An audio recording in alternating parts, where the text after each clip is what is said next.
Hola amigos, bienvenidos a Coalios Podcast, un punto de encuentro de información sobre el bienestar físico, desarrollo humano y la salud mental. Mi nombre es Alberto Lizarga, coach ontológico profesional, y estoy con ustedes desde la cabina de Coalios México, transmitiendo para todo el mundo a través de la web, redes sociales y diversas plataformas tecnológicas. Así que, sin más preámbulo, comenzamos. Y cómo ayudar a los niños a enfrentar el duelo. Si para nosotros que somos adultos hemos tenido pérdidas de familiares con esto de la pandemia y nos ha sido difícil procesar la pérdida de ser querido. Para los niños que nos preguntan.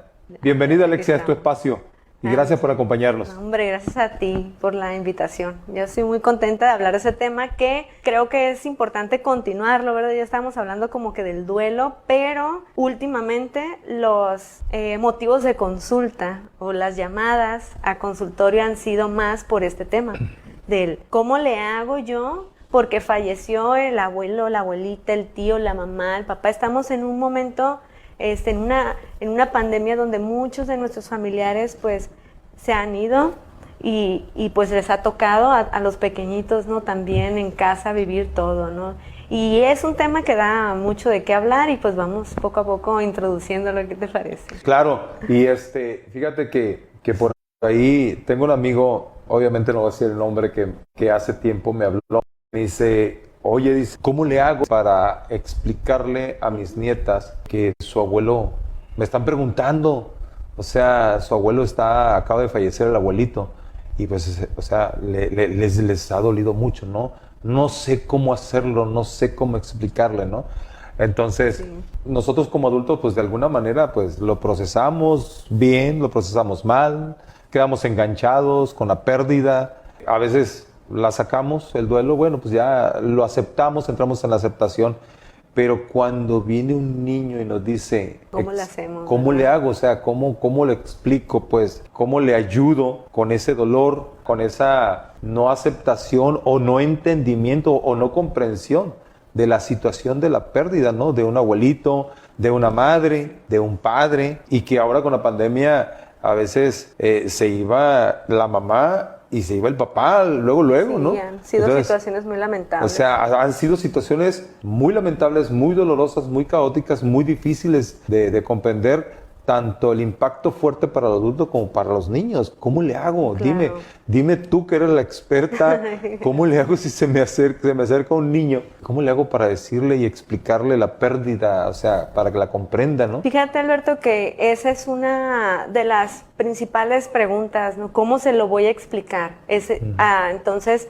y es básico saber qué les vamos a decir y qué les queremos comunicar a los niños. Yo lo puedo dividir como en 3 etapas, es decir, con los niños más pequeñitos, o sea, de 6 años para atrás, de los 6, 7 en adelante y el adolescente. La manera en cómo uno se lo va comunicando pues va a ser de acuerdo al desarrollo del niño, ¿no? De acuerdo a la edad. Pero antes de ir platicándote de esto, porque sí me gustaría que quedara como que muy claras las pautas del cómo se lo voy a comunicar y cuándo me tengo que preocupar, cuándo ya tengo que llevarlo con un especialista. ¿Por qué? Porque el duelo es un proceso de adaptación natural, entonces que sigue después de la pérdida de un ser querido. Entonces, muchas de las manifestaciones nos van asustando, pero son esperadas y tenemos que dar un tiempo esperado para que pues se viva, porque el dolor es inevitable. Entonces, hablar de muerte ya se volvió como un tabú, sobre todo en nuestra cultura. ¿Por qué? Porque nos da miedo hablar de ello. Hay incluso papás que prefieren llorar a escondidas de los hijos ante la pérdida de los abuelos, por ejemplo, de un tío, y entonces empiezan a disimular para cuidar a los niños de la angustia, de la tristeza, del dolor que van sintiendo.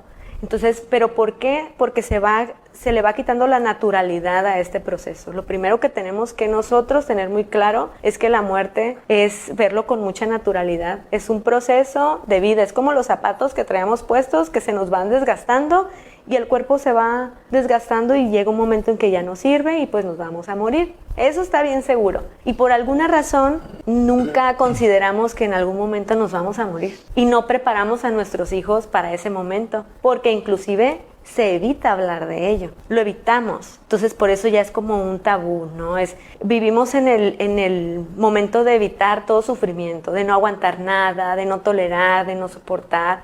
Es mejor quitarle todos los malestares a los pequeños, pero de eso nadie se va a salvar. Entonces la primer premisa yo creo que es nosotros aceptar que es algo que va a venir y no sabemos cuándo, ni en qué circunstancia, ni en qué situación, pero existe una gran posibilidad. Entonces tenemos que ir viendo como una situación natural. Se le ha quitado la naturalidad, inclusive movemos cielo, mar y tierra con tal de que no llegue ese día. Ahora la gente vive mucho más. Fíjate que doña Carmen Osuna Velarde, que fue mi madre, decía, hijo, la vida no la traen los varilleros. Y yo, cuando estábamos chicos, pues no comprendíamos, mi hermano y yo, ¿no? Que ahorita me está viendo de Chihuahua. Te mando un beso, hermano, te amo. Entonces, mi madre nos decía, abusados, vivan la vida, porque la vida no la traen los varilleros. Y ella decía, que no sabemos cuándo, ¿no?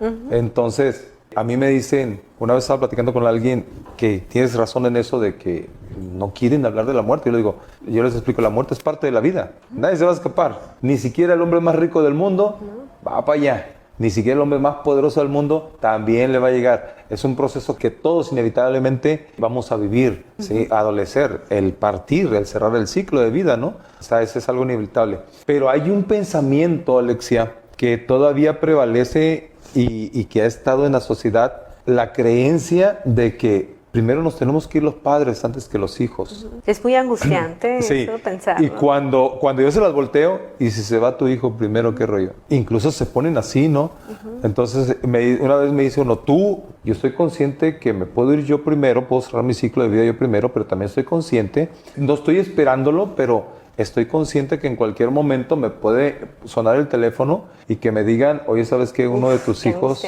Uno de mis hijos hace unos meses, el más chico, se volteó a las 3 de la mañana. Él y un amigo se voltearon en la camioneta, dieron como 3 vueltas, tuvieron un accidente por ahí. Esos famosos baches que están por todo Mazatlán, se cayeron en un bache y ¡pum! Se descontrolaron y ahí van.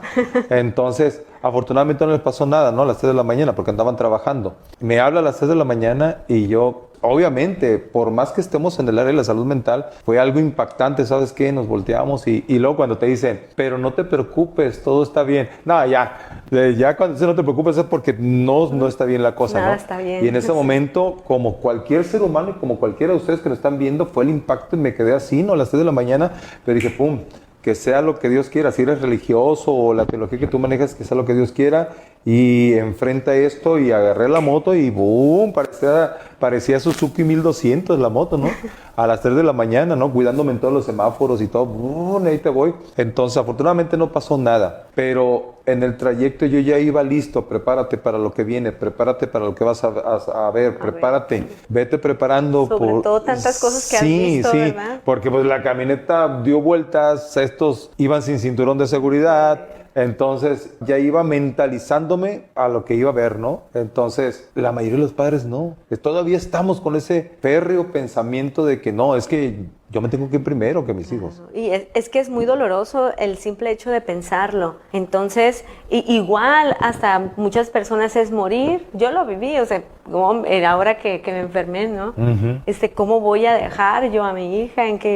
No, es como para enloquecerse la simple idea de irlo pensando. Pero fíjate cómo es que la gente, o vamos pensando, lo comentaste hace un rato, oye, pero tú que conoces de este tema, por eso es que se te hace fácil. No es fácil para nadie. Para nadie. Duele y es un dolor que no podemos evitar. Pero sufrir por ello y no hablarlo y no darle la naturalidad de lo cual es, entonces incrementa la angustia, porque tú sabes que como voy pensando, voy sintiendo y voy actuando. Entonces, pues vamos pensándolo como que es un proceso y que la vida así es, ¿no? Y que en algún momento no vamos a estar, y sobre todo cuando llegan estos momentos de crisis que ninguno de nosotros pensábamos que iban a venir. Se nos ha ido mucha gente, a todos, o sea, hay familias que a lo mejor, y que qué bueno que tienen la fortuna de estar bien, pero o el vecino o el compañero de trabajo, y nos hace muy frágiles. Lo platicamos la vez pasada, como la gente ahorita, yo estoy viendo que hay muchos choques, voy viendo que la gente está buscando cercanía de alguna manera, hay mucha agresión, hay mucha tristeza, hay mucha depresión en la calle, que yo creo que es la otra enfermedad que viene ahora, lo pandémico, que es la depresión, ¿no? Sí. Entonces, pues ahora sí, ya entendiendo esto y viendo cómo hay muchos mitos acerca de todo esto de la muerte, de no lo voy a hablar porque mejor ocultar este tema y darle esa connotación de que es algo muy grave, que nadie quiere, pues también como que va angustiando un poquito más. Entonces, apoyar a los papás es ayudar a los hijos. O sea, yo creo que no hay mejor forma de ayudar a los niños que apoyando a los padres, porque de ahí se va a desprender todo. Acuérdate que los más pequeñitos no tienen reguladores internos, todavía están construyéndose. Los reguladores externos somos nosotros, los adultos, y son los que vamos a ayudarles a darle contención. Y lo básico en la manera en cómo voy a ayudarle a un niño es primero conociendo lo que son mitos, ¿no? Que dicen, disimulando que falleció el tío o el abuelito, no se va a dar cuenta mi hijo. Mito. Los niños siempre se dan cuenta son muy que astutos. está pasando algo, y son muy perceptivos. Sí. Otro mito es que no se dan cuenta de lo que está pasando. Muchos papás me dicen, es que no se dan cuenta. Son niños. Son niños. Ellos no saben de qué error estás cometiendo. Pero súper saben. Lo que pasa es que ellos no comunican de la misma manera que nosotros comunicamos. Entonces, primero tenemos que tener mucha claridad en esto. Otro mito es que llevándolos, porque así me lo han dicho, si lo llevo al funeral se va a traumar, mejor no lo voy a llevar. Y los van dejando ahí, pero sabe el niño que están allá, y no conocen, se van imaginando muchas cosas, porque de acuerdo a la edad, tú sabes que hay una edad en la que las fantasías es un mundo y un pensamiento mágico, y se va creciendo así como esas plantitas trepadoras, así como enredaderas. Como una enredadera. Entonces, pues esos son mitos que también tenemos que ir como que despejando. Ya como papás van a ir pensando, híjole, pues esto ya pues no lo voy a hacer, ¿verdad? Entonces, yo creo que para introducir este tema es eso, conocer pues lo que es la muerte, lo que es el duelo, cómo es que, o cuáles son las manifestaciones esperadas, porque en el duelo duele todo, duele el cuerpo, duele las emociones, duele lo social, duele lo familiar, duele lo escolar, lo académico, todo te va doliendo, porque hay una repercusión en el área física, en el área emocional, en el área cognitiva, en el área social, repercute muchísimo. Entonces los síntomas y las manifestaciones van a variar en los niños y en los adultos. Entonces tenemos que estar atentos a lo que va sintiendo el menor. En las escuelas, por ejemplo, ahorita yo creo que a lo que nos enfrentamos es que no existen todavía las herramientas en las escuelas para afrontar el duelo en los niños. Entonces los niños siguen asistiendo a la escuela y a veces los maestros no sabemos cómo abordarlo ahí, o qué estar observando, o hasta dónde permitir, hasta dónde ser flexible y hasta dónde no. ¿Qué hacer si un niño entra en crisis en la clase? ¿O por qué reacciona de esa manera? Y a veces en vez de hacer el bien haces el mal, ¿no? O sea, lo empeoras el asunto, ¿no? Y sin querer, es por desconocimiento, así es. Yo creo que lo primero es tener mucha información acerca de lo que conlleva, cómo informar a los niños va a ser básico para que el duelo no se vuelva patológico. Vamos a hacer una cosa. Muy bien. A ver, tú mencionaste ahorita que como a mí y como a muchos que nos están viendo nos dio el dichoso y famoso COVID. Afortunadamente a mí me dio 2 días nada más. Y estamos para contarlo. Y estamos aquí y me dio como un dengue así tranquilo todo, a pesar de ser diabético, a pesar de ser un paciente de alto riesgo, como dicen. Que primero hay que ubicarse mentalmente en que no te va a pegar como dicen, ¿no? Pero bueno, a ti sí te fue más duro que a mí. Tú sí te viste más difícil, ¿verdad? Sí, estuvo feo. Vamos a hacer una leve dinámica aquí. Suponiendo, tú tienes una hija. Hay que ejemplificar. Suponiendo que tú pues no hubieras resistido el embate del COVID. Me petateé. Y te petateaste. Me dio la morición. Chihuahua. Ya te petateaste. Te cafeteamos. Ya, qué gusto te da, ¿verdad? No, hubo pan, hubo café colombiano y todo, y panecito. No, me llené de pan, olvídate. Le estamos dando naturalidad a esto, porque te estamos dando una naturalidad. O sea, te petateaste. Tú tienes una niña. A la cual amo con todo Sí, yo a mis hijos los amo, a mis nietos los amo, y a mi hermano y todos, ¿no? Pero, ¿cómo se le hubiese tenido que explicar a tu hija? ¿Cuántos años tiene? 6. 6, se llama Luna, de 6 años, a una niña de 6 años. ¿Cómo se le hubiese tenido que explicar que su mamá, pues ya cerró el ciclo de vida, que ya no va a estar, que ya no lo vas a volver a ver? ¿Cómo se le hubiese tenido que explicar? Ok, vamos entonces... Como un ejemplo, ¿no? Que espero que Dios te conserve muchísimos años más. Sí, por supuesto. Y estamos aquí todavía con 100 años, como mi tía Lupe, le mando un saludo a Guadalajara, mi hermosa tía Lupe, acaba de cumplir 101 años, 101, 102 años. Felicidades. Allá está en Guadalajara, ya están festejando 101 años, y está con todas sus facultades, está bien acá, madera fina. Entonces, ¿cómo? Para los que no están viendo, muchas veces que están en partes donde no tienen acceso a un profesional de la salud mental. Sí. ¿Cómo le tengo que hacer? ¿Cómo le hubiesen tenido que explicar a tu hija? Fíjense bien. Lo primero que tenemos que hacer es conocer el momento en el que están nuestros hijos o el menor, ¿no? Sí. Es decir, a los 6 años, y es para todo, decimos, conocemos muy bien a nuestros hijos, pero la verdad es que ni siquiera sabemos qué se espera para esa edad. ¿Qué contenido académico tiene que tener? Si es normal, si gateó, si no gateó, si ya habló, si no... Todo eso es bien importante que nos echemos una leída para saber hasta dónde se esperó y hasta dónde no.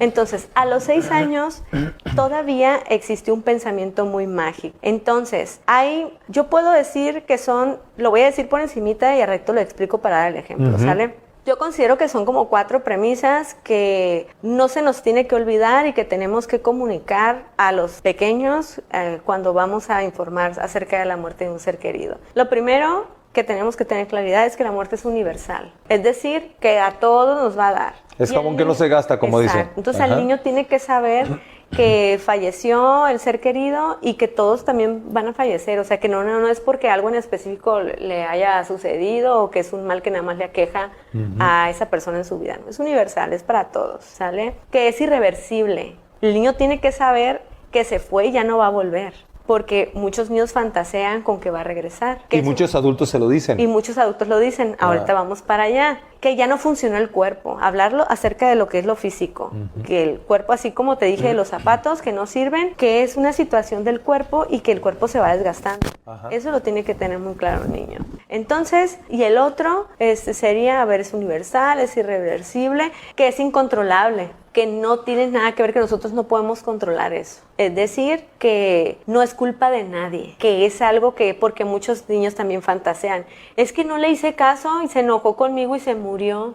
Es que me dijo que no dejara el agua ahí tirada y se resbaló y se murió. Pero no es culpa de nadie, la persona de todas maneras se iba a ir. Entonces, teniendo claro todo esto, primero el adulto, porque acuérdate lo que te dije, apoyar a los papás es la mejor manera de ayudar a los hijos, es la mejor manera. Entonces, si el adulto ya tiene claro esto, entonces, ¿cómo le digo? ¿Sabes qué? Y como es un pensamiento mágico, ojo, entre los 3 y 6 años, ser muy concreto con lo que se va a decir.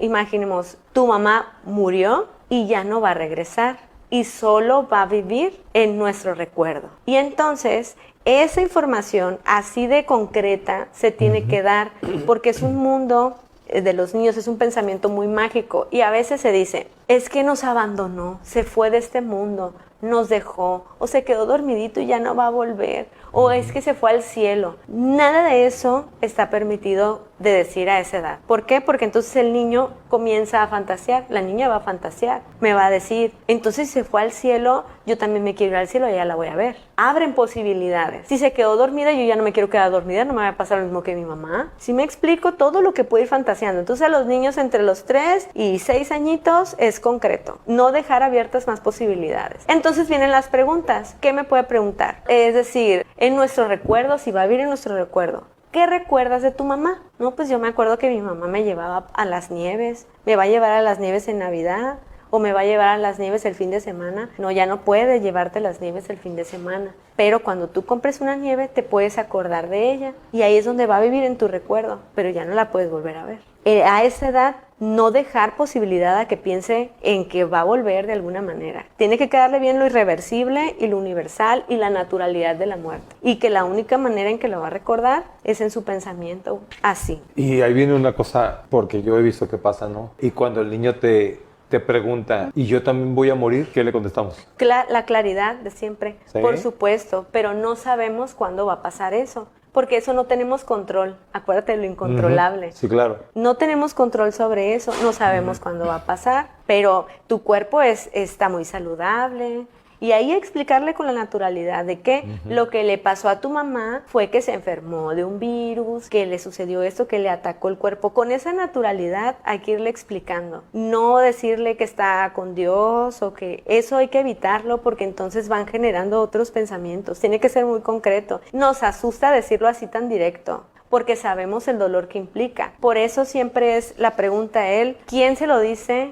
¿Cómo se lo dice? ¿Cuándo se lo dice? ¿Dónde se lo dice? Todo eso es bien importante considerar. Por eso es que nosotros primero tenemos, como papás, tenemos que estar tranquilos. ¿Quién se lo va a decir? ¿Quién se lo diría a Luna? ¿Mamá o papá? Mamá no está. Entonces los cuidadores. Papá, no, pues tampoco está. Entonces los abuelos, ¿sabes? Entonces, quien esté más cercana. ¿Cuándo? Lo más pronto posible. Siempre es lo más pronto posible. No esperar mucho tiempo, porque entonces va angustiando el que la niña vaya pensando, algo está pasando y no me están diciendo. Y ¡fum! La fantasía y el pensamiento mágico va creciendo. Lo que tenemos que evitar es eso, que vaya desarrollando otros pensamientos, porque entonces se vienen a regresar a otras estancias de que si ya no tenía miedo de dormir solo, pues ahora va a tener miedo de dormir sola. ¿Por qué?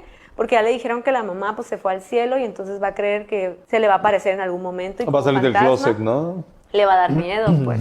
Entonces ahí es donde vienen todas las manifestaciones que después de meses ya los papás o los cuidadores observan que no es normal. Y entonces estamos buscando apoyo. Pero si te fijas, se deriva del manejo de información que los cuidadores dan. En el caso de los niños más pequeñitos de nacimiento hasta los 2 años, pues obviamente el pensamiento mágico todavía no se da. Ahí lo que se tiene que hacer es reemplazar el rol de la persona que se fue. Si falleció mamá, es buscar a una persona que cuide, así como a su hijo, pues. Si falleció papá, igual. Es como que ir cubriendo la necesidad básica del niño. Hasta ahí. Pero en los niños más grandecitos, como por el ejemplo, ¿no? Se me hacía, o sea, me salí mucho del ejemplo así como de Luna, mamá, porque yo lo estoy explicando, pues entonces, Ahora, en lo que estás diciendo, es recomendable, ahorita mencionaste, por ejemplo, fallece la persona, en este caso, estamos ejemplificando, pues, que a ti te pasó. Toco madera. Ya me mataron hay que aquí en este programa. Ya la volvimos a cafetear. No, toco madera. No te vayas en tu carro, súbete en mi moto ahorita. Te voy a tener que llevar hasta tu casa porque está cañón. Entonces, si la niña quiere asistir al sepelio, si el niño quiere asistir al sepelio, muchos, ahorita dijiste, es que muchas veces no los quieren llevar.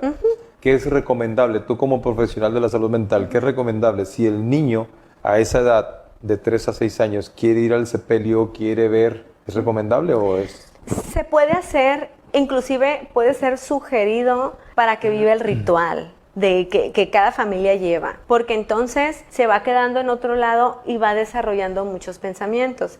Es sugerible que asista, pero se le tiene que explicar muy bien a lo que va y dónde está y qué está pasando. Y si hay personas que se están desbordando en ese lugar, es decir, porque vemos en algunos lugares que gritan, que lloran, que es ese desbordamiento, hay que evitarlo por completo.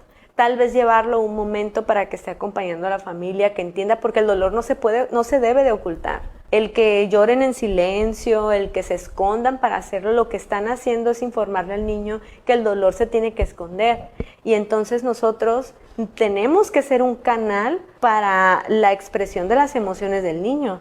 Nosotros tenemos que lograr que el niño, si no puede verbalizar, pues que lo exprese de múltiples formas, el dolor que también va a sentir.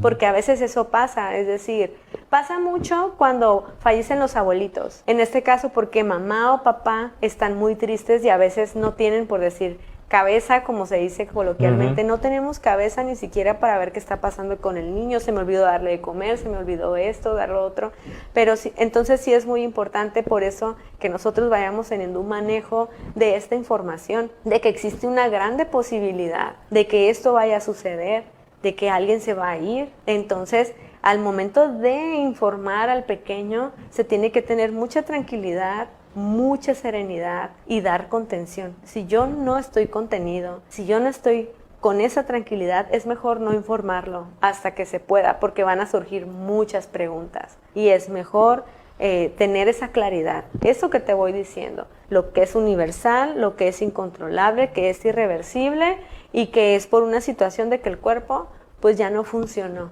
Entonces, no salirnos de ahí es muy importante. Ok, eso sería ya dejándote en paz a ti, dejando en paz a Luna, ya. Vamos a llegar. Sí.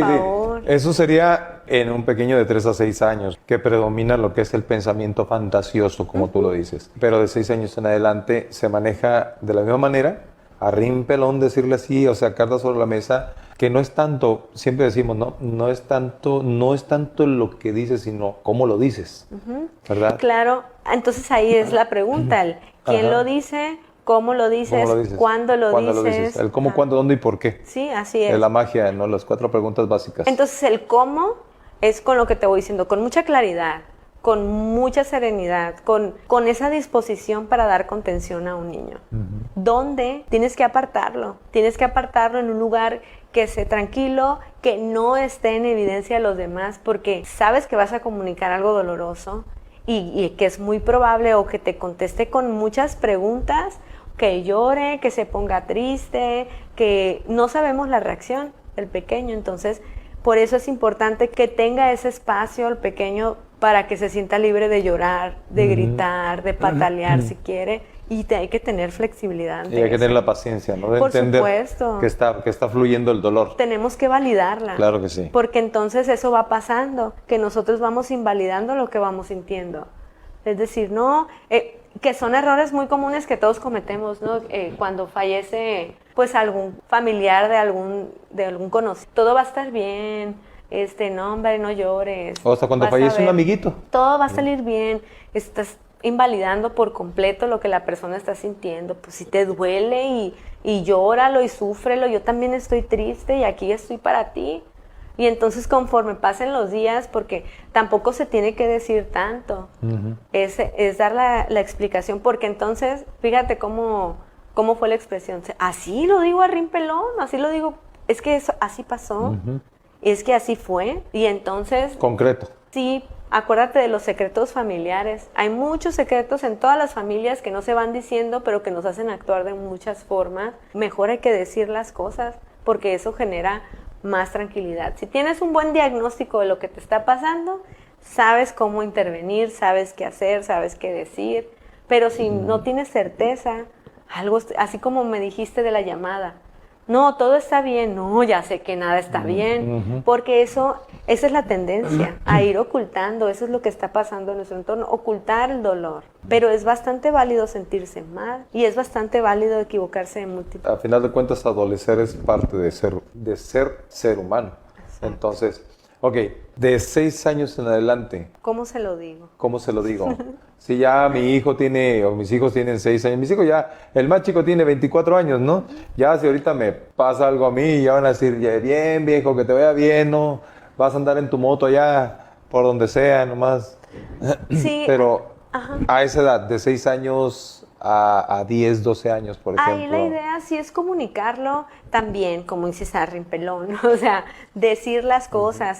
Es como, sí se vale, ¿no? Ir diciendo las cosas tal cual, lo que fue pasando, y también tener toda la actitud y todo el tiempo y el espacio para contener al menor. La diferencia va a ser en que no tendrías que tener tanto cuidado en que el niño vaya a desarrollar otras fantasías. Es decir, tú le puedes explicar al pequeño de 7, 8 años lo que empezamos hablando. ¿Sabes qué? Es que la muerte es algo que a todos nos pasa. No nada más falleció tu abuelo, también han fallecido otras personas.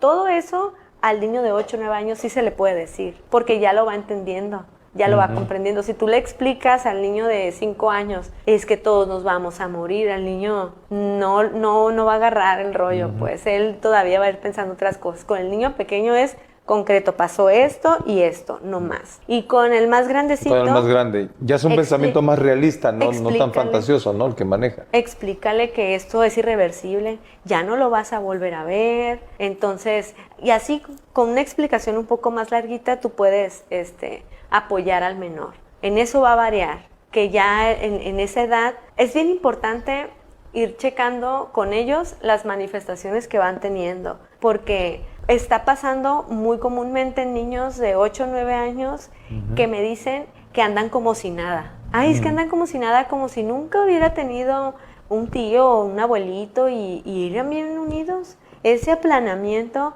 hay que estar muy pendientes, porque entonces con ellos lo más importante es nosotros ser un canal de comunicación con ellos. Es decir, que ellos sepan que nosotros podemos escucharlos y no los vamos a regañar, y que le podemos preguntar lo que sea. Los más pequeñitos nos preguntan así como, pues no tienen reguladores internos, ¿no? Es como, y va a pasar, y ya no me va a comprar un regalo en Navidad. Y cosas que dices, oye, ¿por qué te preocupas por eso? Oye, pero se fue y quedó que en Navidad me iba a regalar y ahora ¿quién me lo va a regalar el iPhone, no? Claro, y los papás luego se van enojando. ¿Cómo te preocupas por eso? Pero están pequeñitos, pues es un pensamiento más mágico, es diferente, ellos les preocupan otras cosas. El más grandecito te va a hacer otras preguntas.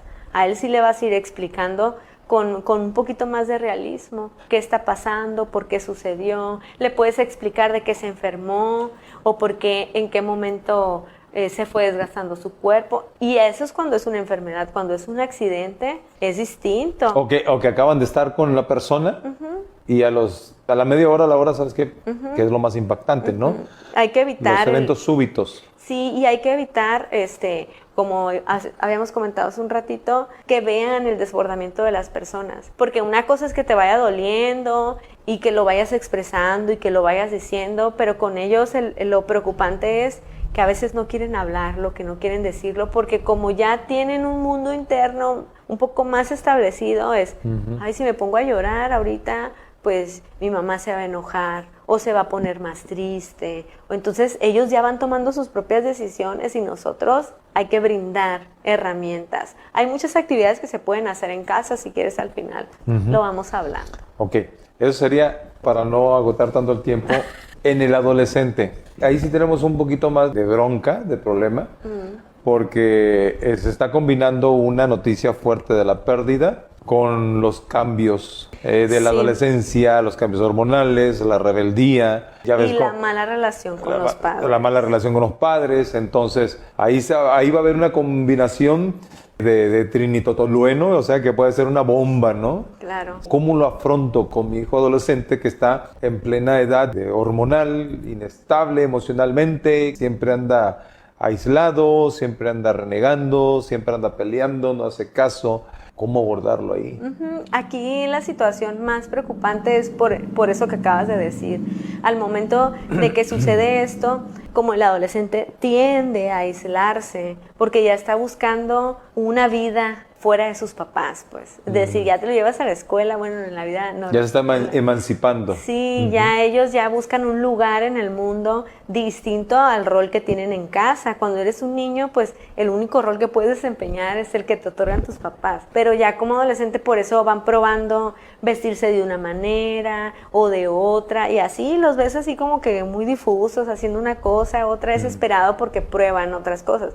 Entonces es como que a veces es esperado que no tengan mucha cercanía con los papás, y entonces ahí es el problema, porque ellos no se abren a expresar con los papás. Entonces con ellos necesariamente la noticia se va dando de la misma manera en que los adultos se nos va dando. O sea, con ellos es la idea de estar siempre presentes, de estar pendientes de ellos, de no soltarlos, y lo más importante, de ser flexibles. Si él no se quiere acercar, que no se acerque. Darle el espacio. Si se pone muy rebelde en esos días, déjalo. Pues porque le está doliendo y no tiene cómo expresarlo. Y entonces, pues para todos está difícil, y luego el hijo no quiere hacer caso, o lo mandas allá y no quiere ir, o no quiere comer con la familia. Generalmente lo que hacemos es forzar. Imponer.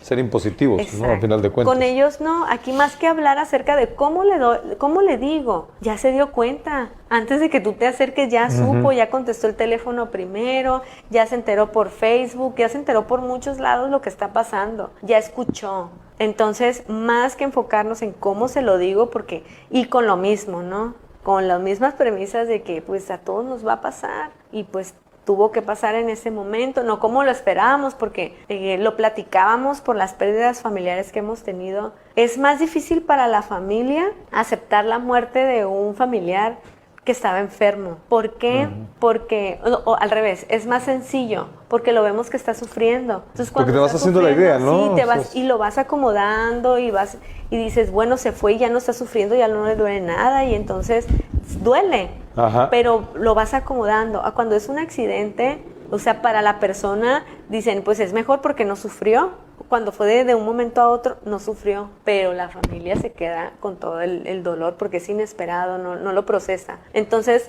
con los adolescentes tenemos que ayudarles a ser un poquito más flexibles con ellos, a permitirles un poquito a que ellos vayan viendo, o sea, nosotros tenemos que dimensionar que es parte de lo que te va doliendo, de la pérdida, y no forzarlos, por lo menos durante un tiempo estimado, que no se quede así tampoco, ¿verdad? Claro, porque vamos a ir viendo conductas o manifestaciones que ya van por encima de lo que es el duelo, que de la adaptación, porque todos para adaptarnos a cualquier situación nos cuesta mucho trabajo, hasta cuando vamos entrando a un nuevo trabajo. Adaptarnos, o sea, las primeras semanas ves a la gente está con ojeras y bajo de peso, no durmió, no sé.